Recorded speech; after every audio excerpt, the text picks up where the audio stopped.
Vamos para o exercício agora de lei dos cossenos. Então, qual que é a diferença da lei dos senos para a lei dos cossenos? Ambas eu vou utilizar, né, em triângulos quaisquer. Só que aí tem uma sacadinha, né?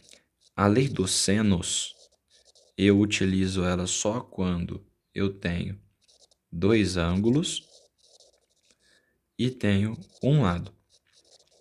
A lei dos cossenos eu uso quando eu tenho um lado. Não, um lado não, né? Senão ficaria igual.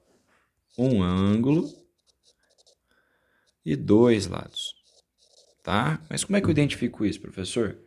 Antes de eu explicar, vamos pegar o exercício, ó, no triângulo ABC. Então, eu desenho aqui meu triângulo ABC.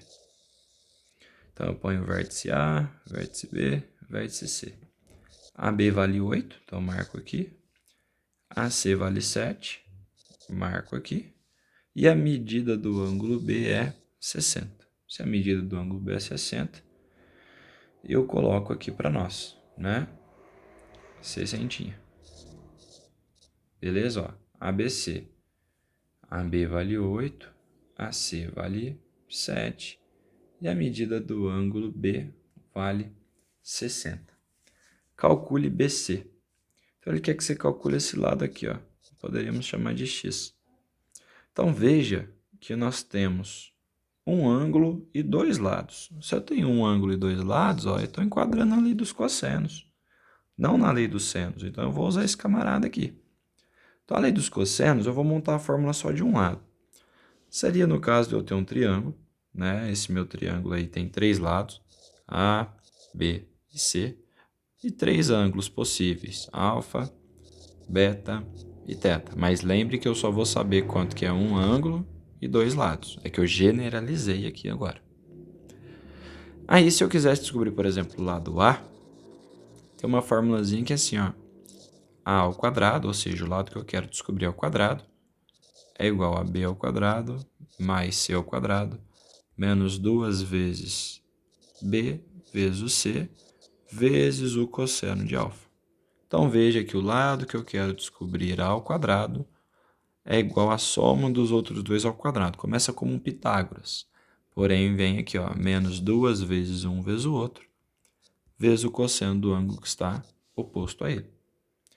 Então, veja que isso aqui é o básico. O mesmo vai funcionar se eu quisesse descobrir o lado B. Se eu quisesse descobrir o lado B, eu pegaria b ao quadrado é igual a ao quadrado mais c ao quadrado menos 2 vezes a vezes o c, vezes aí o cosseno do ângulo oposto ao B, que seria o cosseno de beta. E assim por diante. Então, essa é a fórmula que você tem que saber para a prova. Aí, o que acontece?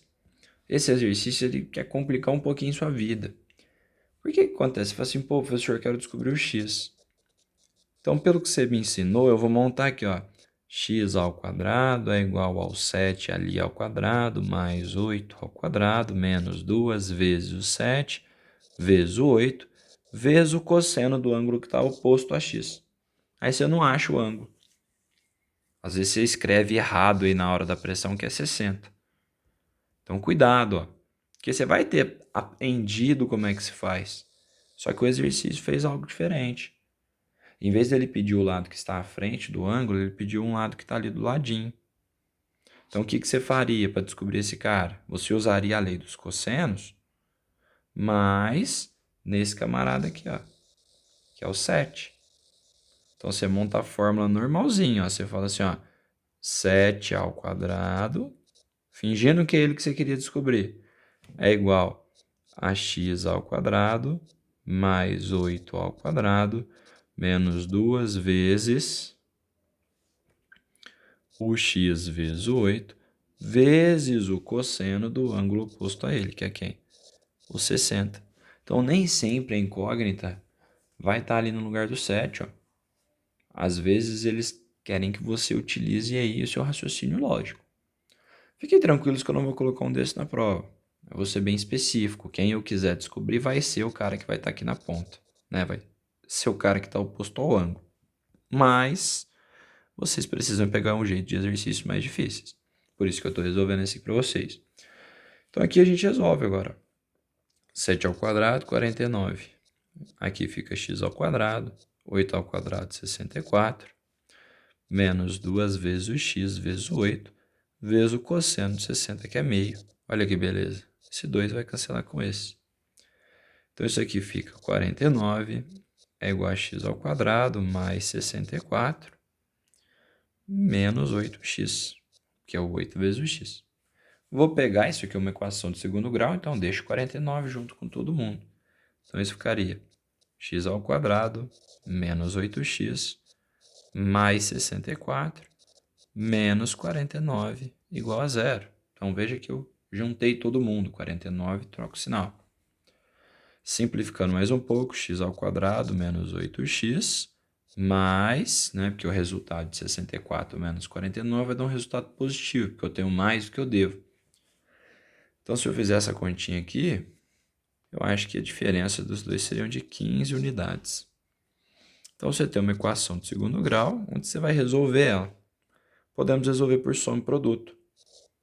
A soma das raízes é menos b sobre a, ou seja, o oposto de b, que é 8, sobre a. Então, soma, formulazinha, menos b sobre a. Então, eu sei que a soma tem que dar 8. E o produto é c sobre a, ou seja, a multiplicação das duas é o 15 lá no final sobre 1.